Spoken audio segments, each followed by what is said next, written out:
नमस्कार, खबर फास्ट पर सवाल आपका देख रहे हैं आप। मैं हूं आपके साथ यश खुराना। वैक्सीन का टेंडर, केंद्र का सरेंडर। जी हां, देश में ऑक्सीजन संकट की चर्चाओं के बाद अब वैक्सीन संकट को लेकर चर्चाओं का बाजार गर्म है।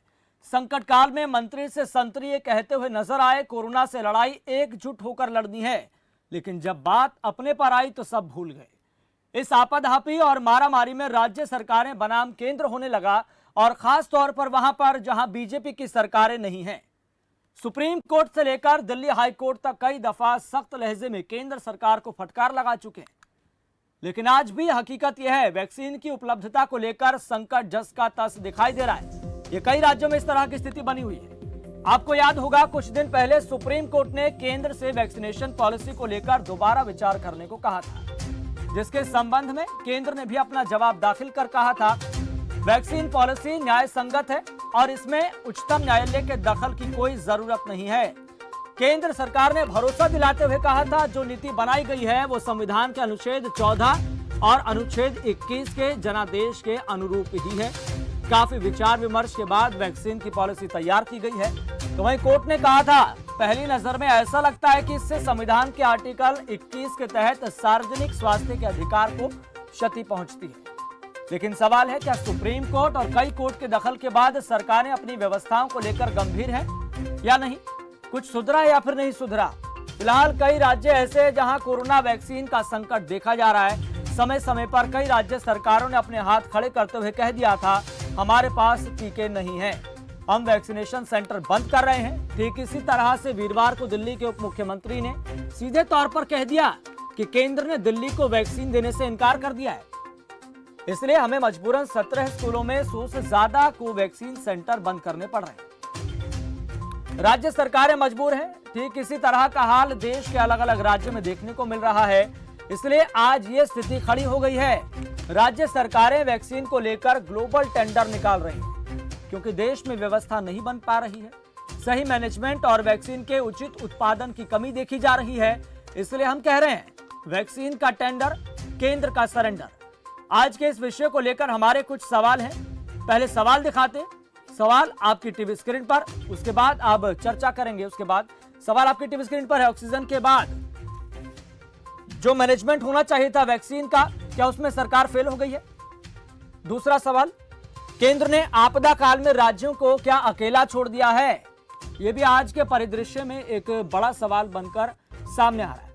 कई राज्य सरकारें कह चुकी हैं कि ऐसा लग रहा है कि राज्य सरकारों को केंद्र ने बेसहारा छोड़ दिया है, अकेला छोड़ दिया है। केंद्र को अगुवाई करनी चाहिए पूरे देश की। लगातार प्रधानमंत्री तो कहते हैं, लेकिन जमीनी हकीकत कुछ और है। राज्य सरकारें अपनी दिशाएं आज के कोरोना काल में, इस आपदा काल में तय कर रहे हैं कि क्या करना है। तो वही तीसरा सवाल, वैक्सीन ड्राइव को बूस्टर डोज कैसे देगा केंद्र? क्योंकि वैक्सीनेशन बड़े स्तर पर होना बेहद जरूरी है। WHO भी कह चुका है, अगर महामारी से अगर खुद को बचाना है तो 80 से 90% तक देश में टीकाकरण होना चाहिए। लेकिन वैक्सीनेशन को लेकर स्थिति क्या है, उसके बारे में भी हम चर्चा करेंगे कि देश में आखिरकार अब तक कितनी वैक्सीन लोगों को लगी है, पहली और दूसरी डोज। अगला सवाल, वैक्सीनेशन होता बेहतर तो क्या कोरोना की दूसरी लहर को रोका जा सकता था? और इसी के साथ दर्शकों के लिए भी एक सवाल है, जिस तरह से आज परिदृश्य बना हुआ है, केंद्र जो भी कह रहा है या फिर जो भी प्रयास कर रहा है, चाहे ऑक्सीजन की मैनेजमेंट को लेकर हो, चाहे वैक्सीन के मैनेजमेंट को लेकर हो, इसको लेकर हमारे आज के जनता जनार्दन क्या सोचती है, दर्शक क्या सोचते हैं, इसी को लेकर आपकी लगातार टीवी स्क्रीन पर नंबर फ्लैश हो रहे हैं। आप क्या सोचते हैं? आप हमारे साथ जुड़े मेहमानों से अपना सवाल पूछिए। सवाल आपके सधे हुए होने चाहिए, गरिमापूर्ण तरीके से आप सवाल पूछिए। लगातार आपकी टीवी स्क्रीन पर नंबर फ्लैश हो रहे हैं। आपके जहन में इस परिदृश्य को लेकर, इस विषय को लेकर जो भी सवाल है, आप हमारे साथ जुड़े मेहमान से पूछ सकते हैं। सवाल सधे हुए होने चाहिए। अब कार्यक्रम का सिलसिला आगे बढ़ाते हैं। आपको बता दें, हमारे साथ बीजेपी के प्रवक्ता शुभेंदु शेखर अवस्थी जुड़ गए हैं। सर, आपका बहुत बहुत स्वागत है खबर फास्ट पर। और इसी के साथ ही हमारे साथ फोर्टिस के head of ICU doctor Shailendra Bhadauria भी जुड़ गए हैं। सर, आपका भी बहुत बहुत स्वागत है खबर फास्ट पर। डॉक्टर शैलेंद्र भदौरिया जी, मेरा सबसे पहला सवाल आपसे है, चूंकि पूरा देश सलाम कर रहा है कोरोना वॉरियर्स को, फ्रंटलाइन वर्कर्स को, आप तो बहुत बारीकी से आज के परिदृश्य को देख रहे हैं, किस तरह से सरकारें प्रयास कर रही हैं। और उन प्रयासों के बावजूद भी देश में इस तरह की स्थिति बनी हुई है, मारामारी देखने को मिल रही है, काला बाजारी चल रही है भीतर खाने, तो कहीं पर मैनेजमेंट को लेकर सवाल खड़ा होता है कि ऑक्सीजन का मैनेजमेंट केंद्र सरकार कर नहीं पा रही। लेकिन आज हमारा जो सवाल है उसके ऊपर का है, वैक्सीनेशन मैनेजमेंट को लेकर। तो यहां पर देखने को ये मिल रहा है कि राज्य सरकारों के पास वैक्सीन की कमी देखी जा रही है। लगातार बड़े बड़े दावे किए गए, हम वैक्सीनेट करेंगे बड़ी संख्या में लोगों को, लेकिन अगर आप देखेंगे, अगर आंकड़ों पर नजर डालेंगे तो अभी तक भारत में 3% आबादी को वैक्सीन की दोनों डोज लगी है। क्या ऐसे जीतेंगे हम जंग? देखिए, ये विषय पे हमें सारे पहलुओं को लेना पड़ेगा जी। हम अपने वैक्सीनेशन को सक्सेस और कमियां दोनों के तौर पर देख सकते हैं। सक्सेस इस तरह की, जो 13 करोड़ का आंकड़ा था पूरी दुनिया में जी।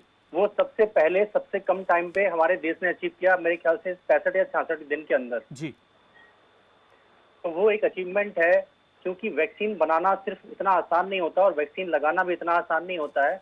जो वैक्सीन होती है उसको पर्टिकुलर टेम्परेचर पे रखना पड़ता है, तो उसको पूरी कोल्ड चेन सप्लाई बनानी पड़ती है। आपको मैं बता दूं, 6 से 12% तक वैक्सीन पहले 2 महीनों में बर्बाद हुई, क्योंकि लोगों ने यूज नहीं किया। मेरे इमरजेंसी के बाहर ही और हमने वैक्सीनेशन सेंटर स्टार्ट किया था, और फिर हमने अंदर भी रातों रात एक वैक्सीनेशन सेंटर बनाया ताकि ज्यादा से ज्यादा लोगों को वैक्सीनेशन किया जा सके। लेकिन सेकंड वेव आने के पहले 2 महीने तक, शुरुआत के 1 हफ्ते को छोड़कर, वो वैक्सीनेशन सेंटर ऑलमोस्ट खाली पड़े रहे, 10% कैपेसिटी पे यूज हो रहे थे। तो कहीं ना कहीं पब्लिक के अंदर भी था कि कोरोना चला गया है, हम वैक्सीन आराम से लगा लेंगे, हमें क्या जल्दी है। कई लोगों को अवेलेबिलिटी भी थी पर उन्होंने नहीं लगाई है। तो जब इन बड़ी प्रॉब्लम्स आती हैं, तो ये सारे समाज की रिस्पॉन्सिबिलिटी होती है। हर चीज हम सरकार के ऊपर नहीं छोड़ सकते हैं। सरकार भी, लेकिन सरकार की भी अपनी जिम्मेवारी है कि सरकार इस दूरदर्शिता को देखे कि अगर दूसरी शैलेंद्र जी, आपकी बात बिल्कुल ठीक है कि जनता जनार्दन की भी जिम्मेदारी है और वो भी बढ़ चढ़कर निभा रही है। सरकार कहती है आप थाली बजाओ, थाली बजाती है, जो कहते हैं वो करती है। लेकिन ये देखने को मिलता है कि जब केंद्र ही राज्यों का साथ छोड़ दे और राज्य सरकारें ग्लोबल टेंडर जारी करने लगे, तो लगता है कि राज्य सरकारें अकेली हैं। केंद्र सरकार जब शुरुआत में देखा था तो अगुवाई कर रही थी, लेकिन आज परिस्थितियां पूरी तरह से बदल गई है। इस सवाल का आप जवाब दीजिएगा, लेकिन इससे पहले हमारे साथ एक दर्शक जुड़ गए हैं, उनका सवाल ले लेते हैं। रणवीर हमारे साथ जुड़ गए हैं रोहतक से। रणवीर जी, आपका बहुत बहुत स्वागत है। आपका सवाल क्या है, पूछिए, आपको जो पूछना है। जी नमस्कार। जी नमस्कार। मैं अपने बीजेपी के प्रवक्ता को बताना चाहता हूं कि मैं बीजेपी का वोटर हूं। मैंने 17 फुट लंबा पोल पे झंडा लगाकर वोट दिया था जी। लेकिन मैं पूछना चाहता हूं, पिछले साल से अब तक इन्होंने कितनी बुकिंग किया एडवांस में कि ये एक दूसरी लहर आएगी, इसके लिए क्या प्रबंध किया? सिर्फ ये इलेक्शन में बिजी रहे, जनता को इस अंधेरे की तरफ और धकेल दिया। इनको फैलाने के लिए देश में कोरोना को हमारी बीजेपी सरकार जिम्मेवार है, इसमें कोई शक नहीं है। और आज देखो, इस हालात में भी तेल के भाव बढ़ाते जा रहे हैं। कोई भी आइटम खरीदो आप, जो 5 रुपए का था 10 रुपए में मिल रहा है, बोलते पीछे से सप्लाई नहीं है। तो इस ऐसी हालत में केंद्र सरकार अपना पल्ला झाड़ रही है। ये बहुत ही दुर्भाग्य की बात हमारे देश के लिए। न वैक्सीन है, न टेस्टिंग है, कुछ भी नहीं है। ये आप ग्राउंड पर आकर देखें गांव की हालत क्या है। और मुझे लाइन पर रखिए ताकि मैं अपने शेखर अवस्थी से बात कर सकूं। जी शेखर अवस्थी जी, आपने दर्शक का सवाल सुना, जवाब दीजिए। देखो, हमारे जो ये भाजपा के कार्यकर्ता हैं, जो भाजपा के वोटर हैं और जिन्होंने झंडा लगा के हमको वो दिया है, आप हमारे ऊपर विश्वास रखिए। जो आज की स्थितियों में सबसे अच्छा हो सकता है वो किया जा रहा है। और दूसरी चीज जो मैं आपको बताना चाहता हूँ कि दिसंबर और जनवरी में जब ये वैक्सीन बन के आई, तो हमारे जो जितने भी विपक्षी लोग थे उन्होंने एक बहुत निगेटिव इन्वायरमेंट जनता के बीच में डेवलप किया। जैसा डॉक्टर बता रहे थे कि उन्होंने कहा कि ये वैक्सीन के ट्रायल्स पूरे नहीं हुए हैं, इसको लगाने में, ये बीजेपी की वैक्सीन है, इसको लगाने में लोग मर जाते हैं, और जो चीजें हो सकती हैं, चाहे वो अरविंद केजरीवाल जी हो, चाहे वो शशि थरूर जी हो, सभी लोग ने किया। और उस समय पर से यदि ये प्रोसेस चालू हो गया होता, जिस दिसंबर जब हम लोग ने जनवरी से चालू किया है और अभी तक ये जो अब मई के महीने तक आ गए, यदि हम पूरे फुल स्टैम्प पे करते तो इस समय तक हम लोग 40, 45 और 50 करोड़ तक की संख्या को वैक्सीनेट कर देते। पर पहले ही दम पर कि ये वैक्सीन फेल है, इसको कुछ नहीं होना चाहिए, भारत की वैक्सीन खाली बीजेपी के लिए है, ये लोग झूठ बोल रहे हैं, एक अविश्वास का पूरा वातावरण बनाया गया और उसके ऊपर लोगों ने विश्वास भी किया। इसलिए शुरुआती समय पर 10% मतलब बहुत बड़ी संख्या में हमारी वैक्सीन वेस्ट भी हुई। अब आपकी आज की स्थितियां देखिए, जो होना था वो तो हो गया।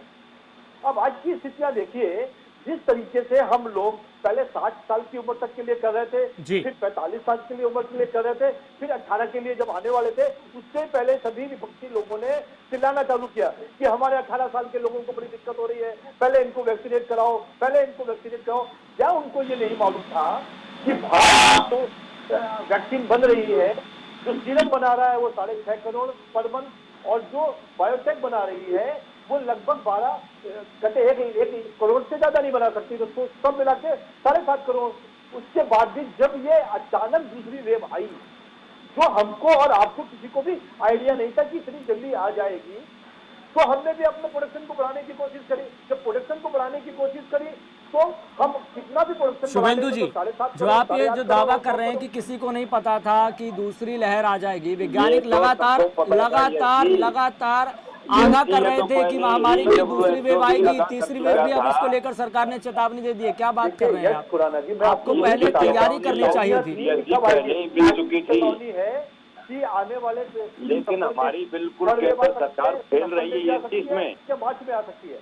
मेरा ये कहना है सरकार को तैयारी करनी चाहिए थी सर, सरकार को तैयारी करनी चाहिए थी। वैज्ञानिक लगातार आगाह कर रहे थे कि दूसरी लहर आने वाली है। क्या तैयारी की? हमने देखा अस्पतालों के बाहर किस तरह से स्थिति बनी हुई है, अंदर किस तरह से स्थिति बनी हुई है, हेल्थ सिस्टम पूरी तरह से चरमा गया।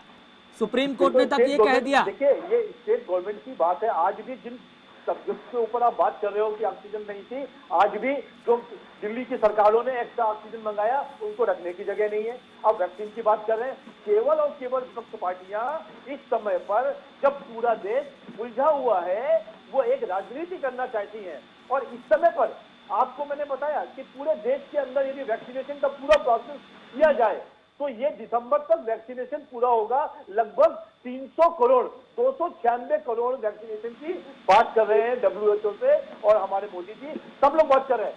पर जब तक फाइनल नहीं हो रहा है तब तक वैक्सीन की कमी के लिए क्या, जिस तरीके से यूपी की सरकार ने, मुंबई के इकबाल साहब ने, कमिश्नर साहब ने और उत्तराखंड की सरकारों ने अपने ग्लोबल टेंडर दिए हैं, कुछ क्वांटिटी स्पुतनिक की आज वैक्सीन आ गई है, 14-15 वैक्सीनें और भी भारत को आ रही हैं, उनको भी अप्रूवल दिया जा रहा है। और यहाँ पे बनने वाली जो वैक्सीन है, कोवैक्सीन, उसको लगभग 60 लोकेशन पे और प्रोडक्शन किया जा रहा है। इससे ज्यादा इतने शुभेंदु जी, समय समय पर इस तरह की परिस्थितियां बनी, राज्य सरकारों ने आपको ये कहा कि भाई एक देश है तो वैक्सीन के 3 दाम क्यों हैं, इसको लेकर पल्ला झाड़ लिया, ये चीज समझ नहीं आ पाई। फिर उसके बाद आगे बढ़े, तो फिर राज्य सरकारों के पास वैक्सीन नहीं हुई। कल ही आपने देखा दिल्ली के उप मुख्यमंत्री मनीष सिसोदिया ने कह दिया कि केंद्र सरकार ने तो हाथ खड़ा कर दिया कि हमारे पास वैक्सीन नहीं है, हमारे को 100 से ज्यादा वैक्सीनेशन सेंटर बंद करने पड़ रहे हैं। मैं चाहता हूँ जी शैलेंद्र जी, आप जिस तरह से परिस्थितियां देख रहे हैं, राज्य सरकारों के साथ अब केंद्र सरकार को भी मिलकर चलना चाहिए ऐसी परिस्थितियों में। राज्य सरकारें ग्लोबल टेंडर जारी कर रही है, वैक्सीन नहीं है, दिल्ली में वैक्सीनेशन सेंटर बड़ी संख्या में बंद करने पड़ रहे हैं और इससे पहले कई वैक्सीनेशन सेंटर बंद करने पड़े हैं, चाहे राजस्थान की बात हो, मध्य प्रदेश की बात हो, दिल्ली की बात हो। इतनी वैक्सीन ही जब पूरे देश में 8.5 करोड़ है, तो पूरे देश में जितनी वैक्सीन आएंगी सबको बराबर जनसंख्या के हिसाब से, और जहां पे ज्यादा केसेस है वहां पे दिए जाएंगे। और आज भी मैं यही कह रहा हूँ यश जी कि इसमें धैर्य रखिए, पैनिक नहीं करिए। वैक्सीनेशन एक ऐसा प्रोसेस है जहां पे समय लगेगा 135 करोड़ लोगों को वैक्सीन करने में। जैसा डॉक्टर शैलेंद्र भदौरिया जी ने कहा कि 13 करोड़ लोगों को वैक्सीनेशन यदि 60 दिन में 65 दिन में कर दिया गया है, तो विश्व की कोई भी कंट्री में इतनी जल्दी वैक्सीनेशन नहीं हुआ। अब हम वैक्सीन मंगा रहे हैं, वैक्सीन का जो प्रोडक्शन का था। ठीक है शुभेंदु जी, हमारे साथ एक दर्शक जुड़ गए, हम उनका सवाल ले लेते हैं। आशीष हमारे साथ जुड़ गए हैं। आशीष, आपका बहुत बहुत स्वागत है। आपका सवाल क्या है, पूछिए, आपको जो पूछना है। सर मैं एक तो बीजेपी के जो प्रवक्ता है, मैं एक आम वोटर हूँ। जी मैं बीजेपी के जो प्रवक्ता है उनकी बात से बिल्कुल सहमत हूँ कि विपक्ष ने हमें गुमराह किया, जी जनता को गुमराह किया। हरियाणा के अंदर विपक्ष ने इतना गुमराह किया कि वैक्सीनेशन जो लगनी थी वो हम लोग लगा नहीं पाए, डर के मारे कि हमारे जब नेता लोग विपक्ष के नहीं लगा पा रहे, जब सत्ता पक्ष के लगा रहे, विपक्ष भी उनका विरोध कर रहा था। अगर विपक्ष अगर लगा देता, अगर रोल मॉडल बन के निकलता था, वैक्सीनेशन निकल जाती और कोरोना को इतना महामारी रूप नहीं फैलता आज। चलिए आशीष जी, बहुत बहुत धन्यवाद सुझाव देने के लिए। डॉक्टर शैलेंद्र भदौरिया, आपको लगता है कि केंद्र सरकार को ये जिम्मेदारी लेनी चाहिए, पूरी वितरण को लेकर राज्य सरकारों को साथ लेकर चलना चाहिए? आज राज्य सरकारें इस तरह से महसूस कर रही है कि राज्य सरकारों को केंद्र ने अकेला छोड़ दिया है, ग्लोबल टेंडर जारी करने पड़ रहे हैं। उन्होंने कहा कि भैया वैक्सीन का वितरण, हर चीज़ का केंद्रीकरण केंद्र के पास होना चाहिए। देखिए, एक चीज समझने की है, जब हम इस तरह की आपदा को सामना करते हैं तो या तो पूरे समाज का वो सक्सेस होती है और या सारे समाज का फेलियर होता है। ये लड़ाई मिलकर लड़नी है। अगर हम फेल हो रहे हैं इस बार तो हर व्यक्ति से लेके, हर समाज से लेके, केंद्र सरकार से लेके राज्य सरकार, सबका फेलियर है। अगर अचीवमेंट हुआ था तो सबका था।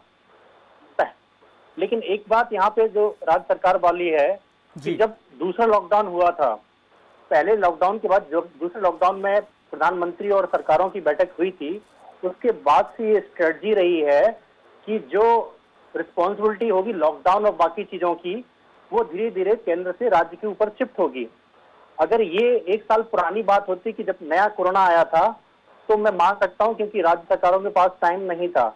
लेकिन अब एक साल में ये कलेक्टिव सबकी रिस्पॉन्सिबिलिटी है, ये सेंटर की भी रिस्पॉन्सिबिलिटी है, स्टेट की भी रिस्पॉन्सिबिलिटी है। एक साल बाद जो दूसरी लहर आई है, इसके लिए प्रिपेयर होने की ना सिर्फ केंद्र सरकार की, ना सिर्फ राज्य सरकार की, बल्कि स्टेट लोकल अथॉरिटीज की और हमारी खुद की भी जिम्मेवारी है। देखिए, मैं किसी को भी ब्लेम कर लूं, कल के दिन अगर मैं बीमार होता हूं, मरता हूं, तो अल्टीमेटली मुझे अपने आप को खुद को बचाना है।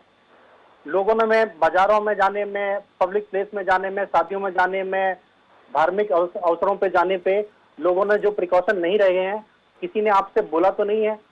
हाँ, ये केंद्र सरकार अथॉरिटीज की रिस्पॉन्सिबिलिटी होती है कि वो लोगों को सिखाए, समझाए, पनिशमेंट करे, लेकिन अल्टीमेटली आपको भी कंट्रीब्यूट करना पड़ेगा। तो हम सबको मिलकर लड़ाई लड़नी है, ब्लेम करने से फायदा नहीं है। और वैक्सीनेशन और ये लड़ाई लंबी चलने वाली है, इसलिए हमें जितना जल्दी हो अपने ऊपर आत्मनिर्भर होना ही पड़ेगा। चलिए, हमारे साथ एक दर्शक जुड़ गए हैं, ज्ञानचंद। ज्ञानचंद, आपका बहुत बहुत स्वागत है। आपका सवाल क्या है? चलिए, संपर्क टूट गया है। शुभेंदु शेखर अवस्थी जी, वैक्सीन को लेकर बूस्टर डोज अब केंद्र कैसे देगा, इसको लेकर किस तरह का प्लान है? क्या बाहर से अब जो वैक्सीन है वो मंगवाई जाएगी, इसको लेकर प्लान क्या है? मैं चाहता हूं आप दर्शकों के सामने ये प्लान रखें कि वैक्सीन को लेकर अब केंद्र सरकार के मन में क्या चल रहा है, किस तरह से देश में उत्पादन क्षमता बढ़ाई जाएगी, संपर्क कैसे किया जा रहा है? ये मई का महीना है और मई भी लगभग 15 दिन खत्म हो गए हैं जी। यदि हम सोचे तो 6.5 महीने हैं दिसंबर तक जी। केंद्र सरकार पूरे 135 करोड़ जो दिल्ली, भारत के अंदर जिसकी कैपिटल दिल्ली है, पूरे भारत के अंदर 6 महीने में सबसे विश्व का सबसे फास्टेस्ट वैक्सीनेशन प्रोसेस को करने वाली है, जिसमें उसने 296 करोड़ वैक्सीनेशन का प्रोसेस कर रही है। किस तरीके से लगेगा? आपको लग रहा है कि ये केंद्र विकेंद्रीकरण हो रहा है, केंद्रीकरण हो रहा है, ऐसा नहीं है। लगभग सभी कंपनियां, फाइजर से लेके चाहे वो ये कोविशील्ड हो, कोवैक्सीन है, सबके लिए खुद का यहाँ पे जो प्रोडक्शन हो सकता है उसके लिए, क्योंकि 15 अगस्त तक, 20 अगस्त तक हम लगभग 18 से 20 करोड़ तक प्रोडक्शन कर पाएंगे अपने यहाँ पे। पर उसके अलावा हमको बहुत सारी वैक्सीनेशन बाहर से भी चाहिए पर मंथ के हिसाब से, तो दोनों को प्रोसेस में जोड़कर हमने किया है। और अगले दिसंबर तक आप ये लेके चलिए कि दिसंबर तक भारत के सभी क्षेत्रों में, एक एक घर के अंदर, एक एक व्यक्ति के अंदर पूरा वैक्सीनेशन प्रोसेस होगा। सबसे पहले जो 11 राज्य हैं जहाँ पे ज्यादा फैला हुआ है, उसको हम अगले 3 महीने में कवर करना चाहेंगे। सर, 11 राज्यों को साथ लेकर कैसे चलेंगे? यहाँ पर तो विचारधारा भी बीच में आ रही है, क्योंकि वहाँ पर बीजेपी सरकारें भी नहीं है। जहाँ पर लगातार कोरोना के मामले बड़ी संख्या में सामने आ रहे हैं, वहाँ तो बीजेपी सरकारें भी नहीं है। वहाँ पर समन्वय स्थापित नहीं हो पा रहा, समन्वय की कमी देखी जा रही है। आप इस बात को भली बेहतर तरीके से जानते हैं कि क्या हो रहा है राज्य सरकारों के भीतर, चाहे महाराष्ट्र की बात हो, पंजाब की बात हो, राजस्थान की बात हो, दिल्ली की बात हो, झारखंड की बात हो। सर देखो, किसी भी राज्य ने नहीं, दिल्ली वाला तो बहुत ड्रामा करते हैं केजरीवाल जी और उनके नाटक भी, जिससे कि वो दिल्ली का सर इंफ्रास्ट्रक्चर ना देखें। जी पर दिल्ली के अलावा सर, वैक्सीन मांगना क्या ड्रामा होता है, आप ये बताइए। उन्हें वैक्सीन मांगी, सीधे तौर पर उन्होंने कहा कि केंद्र ने तो हाथ खड़ा कर दिया, वैक्सीन नहीं है। नहीं, बिल्कुल नहीं। ऑक्सीजन का ड्रामा चलाया। जब ऑक्सीजन उन्होंने पूरे बंबई में 95,000 लोगों के ऊपर 250 टन के मैट्रिक टन का ऑक्सीजन लगता, तो वहीं 920 टन दिल्ली वाले मांग रहे थे। तो ये तो ड्रामा ही है। वो चाहते हैं कि किस तरीके से केंद्र सरकार को सुप्रीम कोर्ट से, इधर से उधर से, आपको कल का पता चला होगा कि उन्होंने 9 तारीख को और 8 तारीख को 100 टन ऑक्सीजन वापस कर दी, और यहाँ रो रहे थे कि हमारे को ऑक्सीजन नहीं है। ये खाली पब्लिक है, ये पैनिक को डेवलप करता है। इस समय पर सबको अपने घर पे अपना मास्क लगा के, और ठीक है, आम आदमी पार्टी के प्रवक्ता या नेता होते हमारे साथ, हम उनसे जवाब जरूर लेते हैं इस बारे में। नहीं, देखो सर, देखो, आपको भी मालूम है और हमको भी मालूम है, ये वैक्सीनेशन प्रोसेस का एक समय है। 135 करोड़ लोगों को यदि 6 महीने में हमने वैक्सीन कर लिया, तो आप और हम और डॉक्टर पूरे विश्व ये मानेगा कि इससे पॉजिटिव कोई भी वैक्सीनेशन। सर लेकिन बड़ी बात यहाँ पर यह है ना कि देश में भी वैक्सीन का उत्पादन बड़े स्तर पर किया जाए। सर देखिए, वैक्सीन कंपनियां हाथ ना खड़े करें। 2 कंपनियों की वैक्सीन पास हुई है, एक कंपनी बाहर की है, वो फॉर्मूला देती है नहीं देती है, WHO से हमारे लोग बात कर रहे हैं। और इंडियन वैक्सीन के बिल्कुल आपने ये जो पॉइंट उठाया फॉर्मूले को लेकर, क्या आपको लगता है, मैं आपसे ये भी सवाल पूछना चाहूंगा, क्योंकि लगातार राज्य सरकारें ये भी कह रही हैं कि फॉर्मूला हमें साझा करना चाहिए ताकि वैक्सीन के उत्पादन को बढ़ाया जाए, और मैं इसका जवाब चाहता हूं कि शैलेंद्र भदौरिया जी दें। शैलेंद्र भदौरिया जी, आप इस पर क्या मानते हैं कि जिस तरह से राज्य सरकारें कह रही हैं कि फॉर्मूले का आदान प्रदान होना चाहिए, तभी वैक्सीन का उत्पादन हम ज़्यादा कर सकते हैं, ज़्यादा लोगों को हम वैक्सीनेट कर सकते हैं, आप इसको लेकर क्या राय रखते हैं? बिल्कुल होना चाहिए, और आज ही जैसे मेरे ख्याल से जो रशियन वैक्सीन है उसको भी अप्रूवल दिया गया है। बिल्कुल। तो जो हमारी स्ट्रेटजी होनी चाहिए, जितनी ज्यादा से ज्यादा वैक्सीन हो, जिनको हम लाइसेंस दे सकते हैं उनको दिया जाए, और उनके मेरे ख्याल से स्ट्रेटजी यही रही है कि जितना ज्यादा से ज्यादा उत्पादन हमारे यहाँ लोकल हो सके। अगर हमें लोकल अथॉरिटीज को, हम स्टेट गवर्नमेंट को बोल रहे हैं कि आप इंडिपेंडेंट टेंडर दें, तो उनको उत्पादन करने की भी परमिशन होनी चाहिए।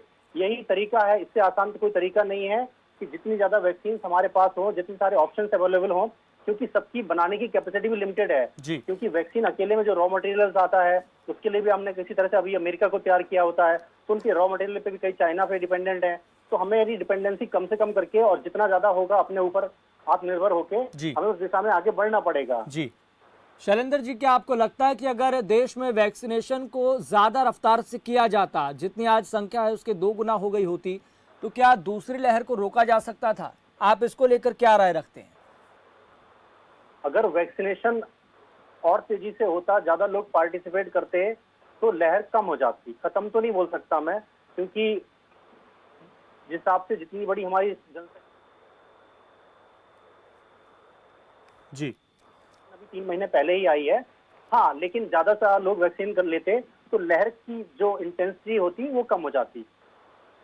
जी शुभेंदु जी, मेरा अंतिम सवाल आपसे है, आगे से इस तरह से स्थिति ना बने कि राज्य सरकारें, कोई राज्य सरकार इधर अपनी विचारधारा को लेकर आगे बढ़ रही है, कोई राज्य सरकार इधर विचारधारा को लेकर आगे बढ़ रही है, तो केंद्र अगुवाई करे ठीक उसी तरह से जिस तरह से हमने 2020 में देखा था।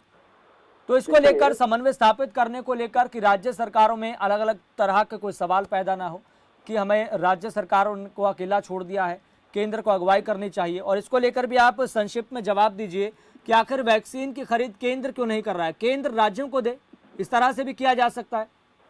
हाँ, देखिए, इसमें यस भी दोनों चीजों को जवाब देता हूँ कि जब ये वैक्सीनेशन के लिए पूरे लगातार जनवरी के बाद से पीएम हर 15 दिन में सभी चीफ मिनिस्टर के साथ मीटिंग कर रहे थे और उनको हर चीज बता रहे थे, उस समय पर इन्होंने ये कहा था कि हमारे को जितना भी हेल्थ सर्विस है, यही सब चीफ मिनिस्टर लोग कह रहे थे कि हेल्थ सर्विसेज इतना सब्जेक्ट है और लॉकडाउन जो सब्जेक्ट है वो स्टेट का है, इसलिए हम सब चीजों को इसको देखेंगे।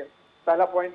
दूसरा पॉइंट, आज भी केंद्र सब जगह से खरीद के, आज भी 15 दिनों के अंदर जो हम वैक्सीन जो स्टेट्स को दे रहे हैं वो लगभग 3 करोड़ वैक्सीन हम देने वाले हैं, जिसमें 1.95 करोड़ वैक्सीन फ्री का कल दिया गया है और 2 करोड़ वैक्सीन और बाहर से आने वाली है, वो भी हम केंद्र से सभी राज्यों को दे रहे हैं। देखिए, केंद्र आज भी सब तरीके से मदद कर रहा है, पर मेरा एक ही आपके चैनल के माध्यम से है कि इसमें विपक्ष लोग हमारे को साथ दें, राजनीति ना करें। चलिए शुभेंदु जी, बहुत बहुत धन्यवाद इस खास कार्यक्रम में जुड़ने के लिए। डॉक्टर शैलेंद्र भदौरिया जी, आपका भी बहुत बहुत धन्यवाद।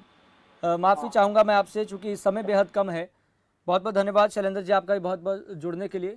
तो यहाँ पर देखा यह गया कि स्थिति लगातार बिगड़ती चली गई। तो देश में हर रोज़ ये भी ध्यान रखिए कि 4000 मौतें हो रही है और सरकारें आपस में उलझी हुई है। क्या ये कहने से ही हम कोरोना से जीत जाएंगे? क्या सब कुछ बेहतर हो जाएगा? क्या इससे सिस्टम सुधर जाएगा?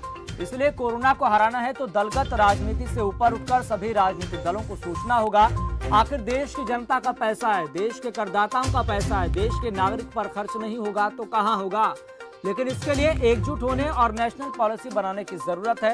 राजनीति से काम नहीं चलेगा, क्योंकि जिसके घर से चिराग बुझ रहा है ये दर्द उससे पूछिए, पता लगेगा। फिलहाल सवाल आपका में इतना ही। मुझे दीजिए इजाजत, देखते रहिए खबर।